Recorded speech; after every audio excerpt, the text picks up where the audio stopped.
توقفتي عن نصره الله، تبعي نصره الله. جلالة الملك نصره الله وأيده. سيدة عائشة ندخل مباشرة في الذي الموضوع. يمكن له الاحترام. اوكي. الاحترام مكتوب لكل الأطراف. النقطة الثانية نقطة الجنسية. أنتم على الأرض الجزائرية.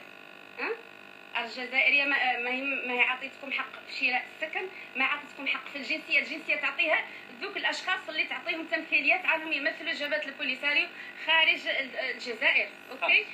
بطاقة لاجئ ما هي عندهم.